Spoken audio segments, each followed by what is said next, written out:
کاشی بھائی، ایران کی کسی کہاوت کا آپ کو پتہ ہے اس کی کیا کہانی ہے؟ ہاں بھائی، ایران کی ایک کہاوت کی کہانی بڑی مشہور ہے۔ میں آپ کو پہلے کہانی سناتا ہوں، اس سے آپ کو اس کہاوت کا اندازہ ہو جائے گا۔ یوں ہوا کہ ہزاروں سال پہلے جس طرح بادشاہ جنگیں وغیرہ کیا کرتے تھے اور آج کی جنگیں اور پہلی جنگوں میں بڑا فرق تھا۔ اس میں گھڑ سوار ہوتے، تیر انداز اور پیدل فوج۔ تو وہ دو بادشاہ آپس میں بہت لڑتے جھگڑتے۔ ایک دفعہ ان دونوں میں ایسا غصہ پیدا ہوا کہ دونوں ہی لاکھوں کی تعداد میں فوجیں آمنے سامنے لا کر کھڑے ہو گئے۔ تو جنگ سے پہلے جس طرح کے پہلے روایت تھی کہ مذاکرات بھی ہوتے، ایک بندہ دوسرے بادشاہ کی طرف آیا اور اس نے کہا کہ میں آپ سے کچھ بات کرنا چاہتا ہوں بادشاہ سلامت۔ اچھا، تو لڑائی سے پہلے بات چیت بھی ہوتی تھی؟ ہاں، اس پہلے بادشاہ نے دوسرے کی جانب وہ بندہ بھیجا کہ اگر یہاں مذاکرات سے مسئلہ حل ہو جائے تو ہم فوجیں واپس لے جائیں گے۔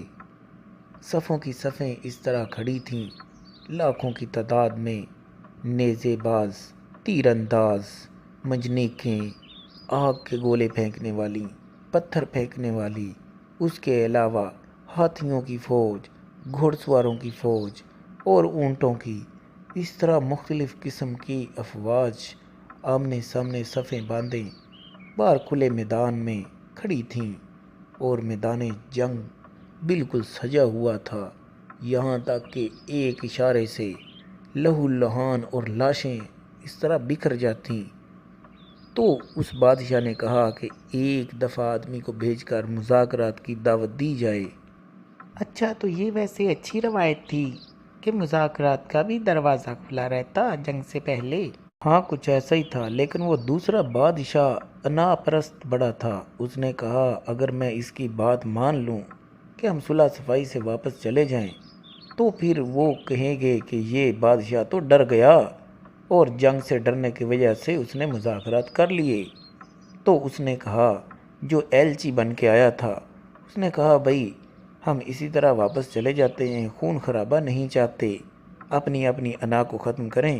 تو پہلے بادشاہ نے یہ بلاوا بھیجا ہے، پہلے بادشاہ نے یہ آپ کے لیے پیغام بھیجا ہے۔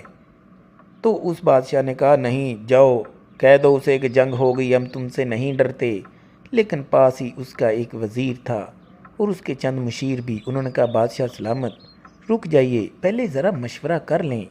تو بادشاہ نے کہا چلیں ٹھیک ہے، ہم مشورہ کر کے آپ کو بتاتے ہیں۔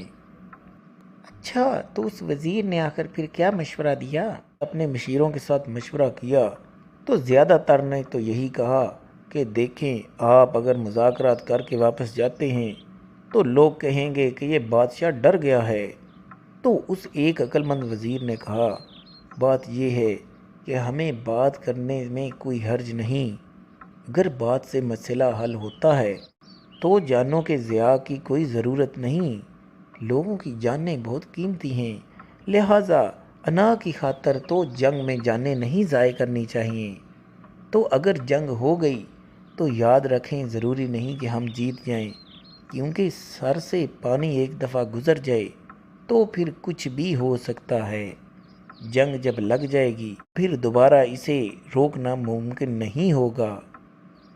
ہاں بھائی، یہی ایرانی کہاوت بڑی مشہور ہے کہ پانی جب سر سے اونچا ہو جائے پھر کچھ بھی ہو سکتا ہے۔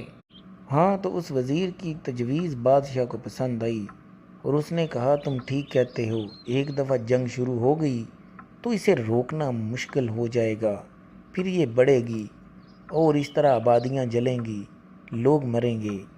تو اس نے کہا کہ جنگ شروع ہونے سے پہلے ہی جو فیصلہ کرنا ہے وہی بہتر ہے، لہٰذا یہ جنگ نہ کی جائے تو بہتر ہے۔ اس نے ایلچی کو بلا کر کہا کہ ٹھیک ہے، ہم بات کرنے کو تیار ہیں اور یہ جنگ یہیں ختم کی جائے۔ لہٰذا اس کے بعد ان کی آپس میں جنگ نہ ہوئی اور مذاکرات سے ہی، بات چیت سے ہی مسئلے حل ہو گئے۔ بھائی کبھی کبھی تو آپ بھی مجھے کسی پرانی جنگوں کے ایلچی سے کم نہیں نظر آپ تو آتے۔ یہی کہو گے۔